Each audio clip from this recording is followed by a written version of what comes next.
요한복음 12장. 유월절 엿새 전에 예수께서 베다니에 가셨다. 그곳은 예수께서 죽은 사람들 가운데 살리신 나사로가 사는 곳이다. 거기서 예수를 위하여 잔치를 베풀었는데 마르다는 시중을 들고 있었고 나사로는 식탁에서 예수와 함께 음식을 먹고 있는 사람들 가운데 끼어 있었다. 그때 마리아가 매우 값진 순 나드 향유 한 근을 가져다가 예수의 발에 붓고 자기 머리털로 그 발을 닦았다. 온 집안에 향유 냄새가 가득 찼다. 예수의 제자 가운데 하나이며 장차 예수를 넘겨줄 가룟 유다가 말했다. 이 향유를 300데나리온에 팔아서 가난한 사람들에게 주지 않고 왜 이렇게 낭비하는가? 그가 이렇게 말한 것은 가난한 사람을 생각해서가 아니다. 그는 도둑이어서 돈자루를 맡아 가지고 있으면서 거기에 든 것을 훔쳐내곤 했기 때문이다. 예수께서 말씀하셨다. 그대로 두어라. 그는 나의 장사날에 쓰려고 간직한 것을 쓴 것이다. 가난한 사람들은 언제나 너희와 함께 있지만 나는 언제나 너희와 함께 있는 것이 아니다. 유대 사람들이 예수가 거기에 계신다는 것을 알고 크게 떼를 지어 몰려왔다. 그들은 예수를 보려는 것만이 아니라 그가 죽은 사람들 가운데서 다시 살리신 나사로를 보려는 것이었다.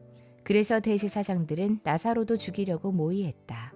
그것은 나사로 때문에 많은 유대 사람들이 떨어져 나가서 예수를 믿었기 때문이다.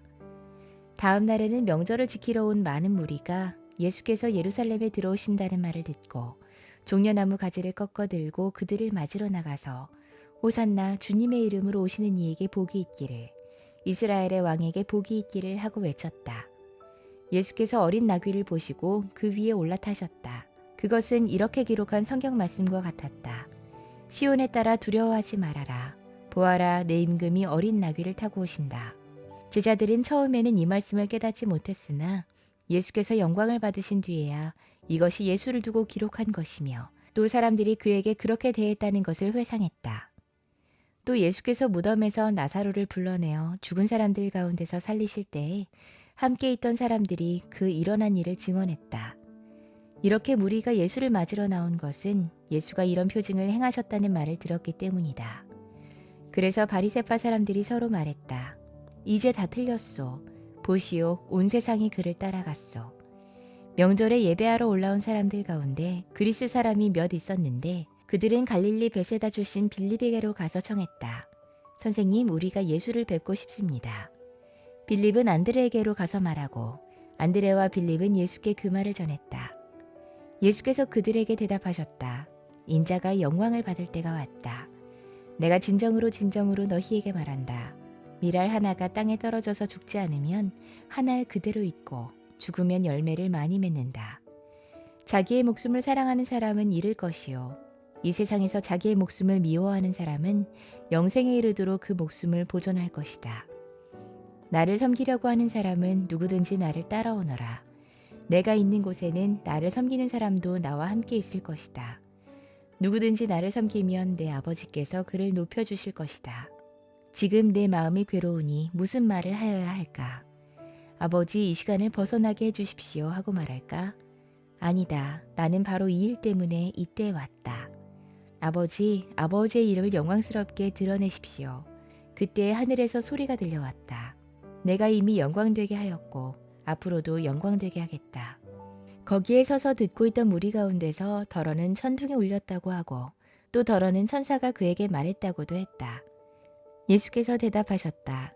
이 소리가 난 것은 나를 위해서가 아니라 너희를 위해서이다. 지금은 이 세상이 심판을 받을 때이다. 이제는 이 세상의 통치자가 쫓겨날 것이다. 내가 땅에서 들려서 올라갈 때에 나는 모든 사람을 내게로 이끌어올 것이다. 이것은 예수께서 자기가 당하실 죽음이 어떠한 것인지를 암시하려고 하신 말씀이다. 그때 무리가 예수께 말했다. 우리는 율법에서 그리스도는 영원히 살아계시다는 것을 배웠습니다. 그런데 어떻게 당신은 인자가 들려야 한다고 말씀하십니까? 인자가 누구입니까? 예수께서 그들에게 대답하셨다. 아직 얼마 동안은 빛이 너희 가운데 있을 것이다. 빛이 있는 동안에 걸어 다녀라. 어둠이 너희를 이기지 못하게 해라. 어둠 속을 다니는 사람은 자기가 어디로 가는지를 모른다. 빛이 있는 동안에 너희는 그 빛을 믿어서 빛의 자녀가 되어라. 이 말씀을 하신 뒤에 예수께서는 그들을 떠나서 몸을 숨기셨다. 예수께서 그렇게 많은 표징을 그들 앞에 행하셨으나 그들은 예수를 믿지 아니했다. 그리하여 예언자 이사야가 한 말이 이루어졌다. 주님, 우리가 전한 것을 누가 믿었으며 주님의 팔이 누구에게 나타났습니까? 그들이 믿을 수 없었던 까닭을 이사야가 또 이렇게 말했다. 주님께서 그들의 눈을 멀게 하시고 그들의 마음을 무디게 하셨다. 그것은 그들이 눈이 있어도 보지 못하게 하고 마음으로 깨달아서 돌아서지 못하게 하여 나에게 고침을 받지 못하게 하려는 것이다. 이사야가 이렇게 말한 것은 그가 예수의 영광을 보았기 때문이다. 이 말은 그가 예수를 가리켜서 한 것이다.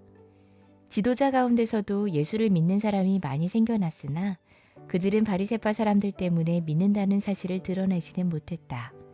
그것은 그들이 회당에서 쫓겨날까 봐 두려워했기 때문이다.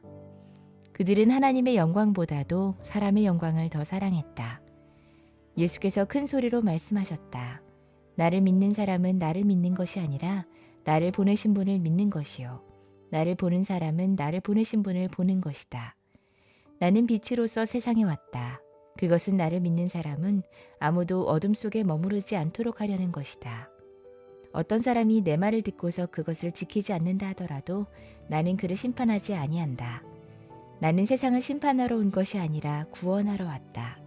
나를 배척하고 내 말을 받아들이지 않는 사람을 심판하는 분이 따로 계시다.